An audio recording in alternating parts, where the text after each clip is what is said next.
The screech of metal against asphalt tore through the morning air like a wounded animal. Marcus Webb's hands gripped the steering wheel as he watched the black Mercedes sedan flip twice before slamming into the highway median, 30 feet ahead of his pickup truck. He was supposed to be driving his daughter Emma to her piano recital. Instead, he'd sent her with his sister because he'd picked up an emergency carpentry job, the kind he couldn't afford to turn down. Single dad math, every dollar counted. Now, as smoke billowed from the wreckage, Marcus pulled over without thinking. His phone was already in his hand, dialing 911 as he sprinted toward the twisted metal. "There's been a serious accident on Route 12 northbound near mile marker 47, he said, his carpenter's boots crunching over shattered glass. "Send everything you've got." The driver's side was crushed beyond recognition, but the passenger side had somehow remained partially intact. Through the spider web of cracked glass, Marcus saw her, a woman in her 30s, dark hair matted with blood, eyes flickering between consciousness and oblivion. The car was leaking fuel. Marcus could smell it, sharp and acrid. "Ma'am, can you hear me?" He tried the door, jammed. He ran to his truck, grabbed his crowbar, and rushed back. 3 attempts, and the door groaned open. She was trapped by the crumpled dashboard, her designer suit stained crimson. A leather briefcase had spilled open beside her, papers and a tablet scattered across the seat. Her breathing was shallow, rattling. "Please," she whispered, her eyes finding his. They were deep brown, filled with terror.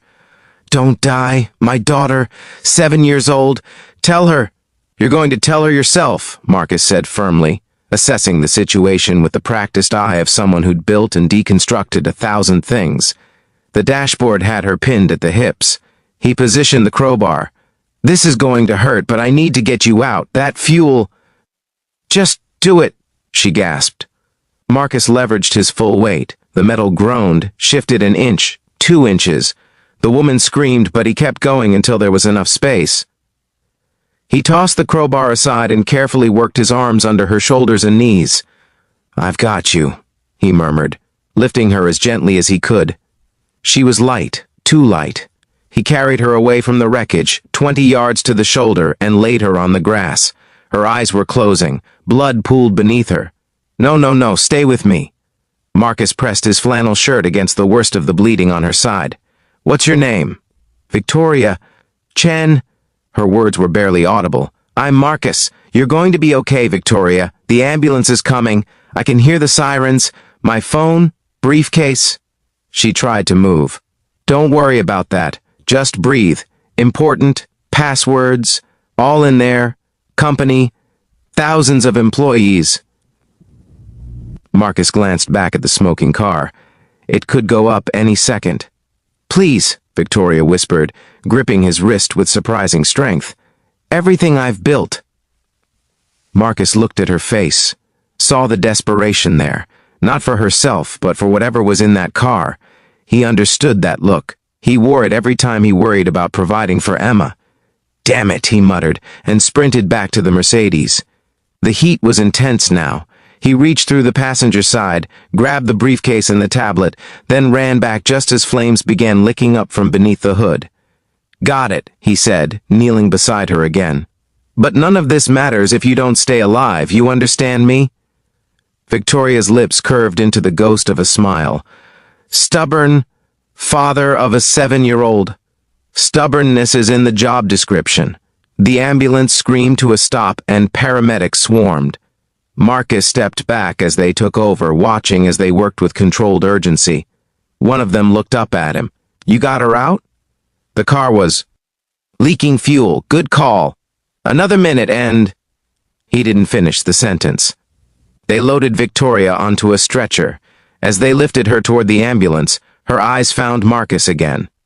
She tried to speak, but an oxygen mask was already being fitted over her face. Marcus stood there, covered in her blood and his own grease and sawdust, watching the ambulance pull away.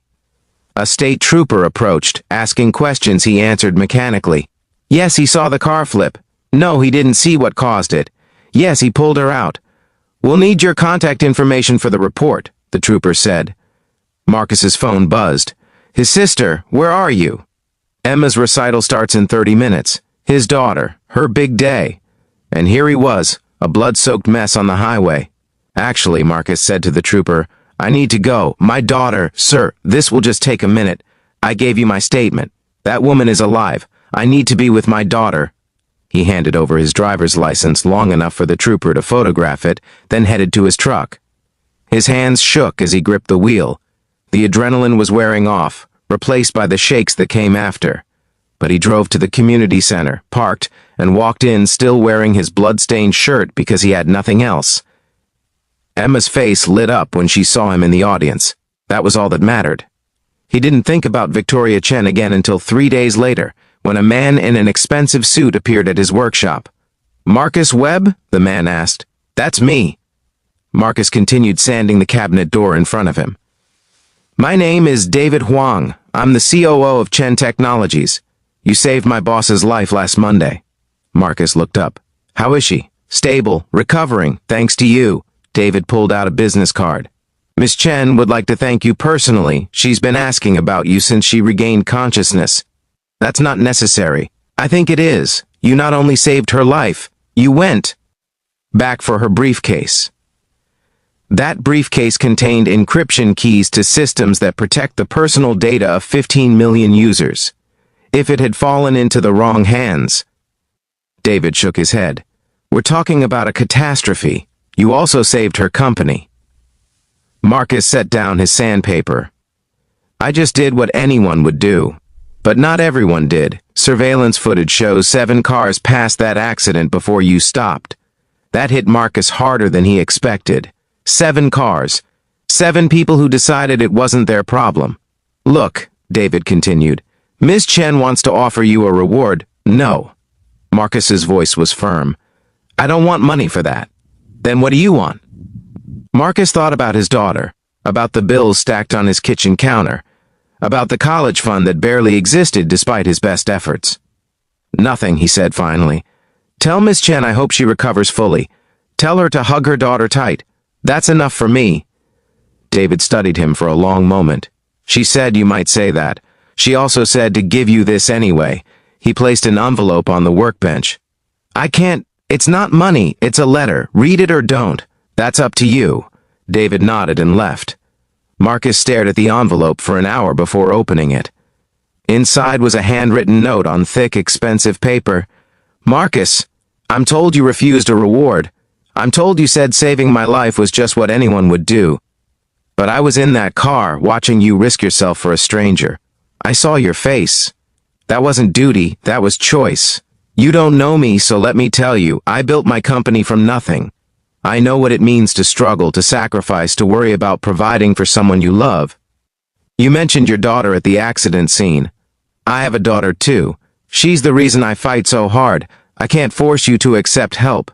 But I can tell you that you gave me back my life and with it, the chance to continue being a mother. That's priceless. If you ever need anything, and I mean anything, please reach out. Until then, know that you changed everything for me and for my little girl. With profound gratitude, Victoria Chen at the bottom was a phone number written in the same careful script. Marcus folded the letter carefully and tucked it into his wallet, behind the picture of Emma. He didn't plan to call. But somehow, knowing the option existed, knowing that his moment of choice had mattered that much, made the weight on his shoulders feel a little lighter. 2 years would pass before circumstances would force him to unfold that letter again. But that's another story. For now, Marcus returned to his cabinet door, his workshop, his quiet life of building and fixing and being there for his daughter. Sometimes being a hero just means showing up when everyone else drives past. The rest is just love, disguised as courage.